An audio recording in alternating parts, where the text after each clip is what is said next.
Bismillahirrahmanirrahim. Assalamu alaikum wa rahmatullah. You're from Somalia. Somalia, right? Yes. Thank you. In Ahmadiyya's perspective, how do you treat the opinions of the following, especially in fiqh? 1. Imam Shafi'i. 2. Imam Abu Hanifa. 3. Imam Malik. And lastly, Imam Ahmad al-Hanbali. That's right. Thank you. Yes, you can please sit here, close next the table here. That's right. We follow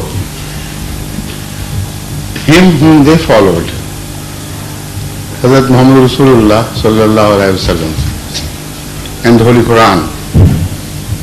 All the various schools of fiqh are founded on the Quranic teachings and the teachings of Hazrat Muhammad Rasulullah in explanation of the Holy Quran. Now when these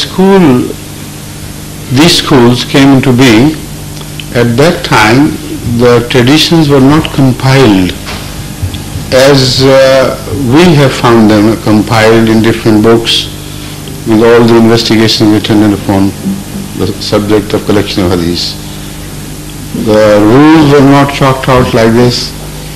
So whatever they decided upon the specific ahadith which reached them, while other schools following the same sources but having different pieces of hadith presented to them, genuinely and honestly tried to infer from those ahadith which had reached them. Had that not happened, there could not have been any difference between these four fiqhs. Imam al-Fiqh in himself has no authority. All the authority he draws is from the inferences of the Holy Quran and inferences based on the traditions of the Holy Prophet. So now a time has come that we can have all the material before us. And the best and the most dependable course would be to compare these Aimma's edicts and find out which one, according to our knowledge of today, is closest to the ahadith and the verses of the Holy Quran as we understand them. Now this is the general principle we always follow. But it so happened that according to our study, generally Imam Abu Hanifa's fatwa were very largely accepted by the Ummah, and unless we find reasons to disagree with him, we would generally follow the Fiqh Hanafiya. But if in some places we find Hazrat Imam Shafi'i closer to the Quran and Hadith than Imam Abu Hanifa, then we would follow him. If Hazrat Imam Malik is found to be closest, then we would follow him. Personally, I believe that Hazrat Imam Malik was not only nearest to Hazrat Muhammad Rasulullah in time, but also he was the first collector of ahadith. Muwatta Imam Malik, although it is not counted among the books of ahadith, that is traditions of the Holy Prophet, but it is one of the most authentic books on hadith which was ever written. All its ahadith are also included in Bukhari. So none of them can be objected against by any school of thought. And also he was blessed by a very special faculty of Allah, blessed by Allah, or a very special faculty of jurisprudence. So on the whole, I think Hazrat Imam Malik should also be bracketed with Hazrat Imam Abu Hanifa.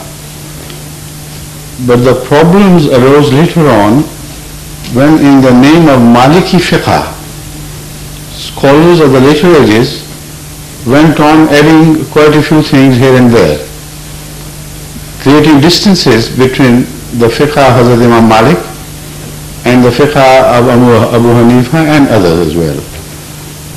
So all this is a complicated issue, and it needs to be thoroughly examined.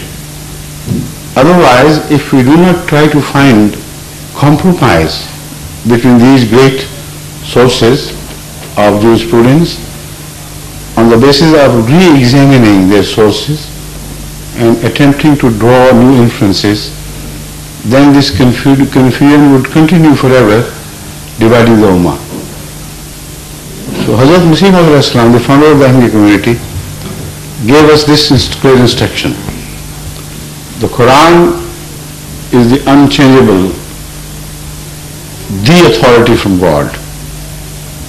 The unchangeable in the sense that no man has been permitted to interpolate. So it is the most authentic book on these two counts. Number one, all the source of the Sharia is contained in the Holy Qur'an. Number two, man has not been permitted by God to interfere. So if there is one thing on which we can depend with 100% certainty, it is the Holy Qur'an. All traditions which are in agreement with the Holy Qur'an must be respected and accepted in toto. Wherever there are differences, apparent differences between the Holy Qur'an and some reported hadith, try to find a compromise as best as possibly you can. If you fail, then that so-called hadith is not a hadith. Then follow the Qur'an. But in general, where you do not have either the wisdom or the time to investigate personally directly, the overbearing principle should be that you follow Hazrat Imam Abu Hanifa. This is the entire attitude of Jamma'at Ahmadiyya.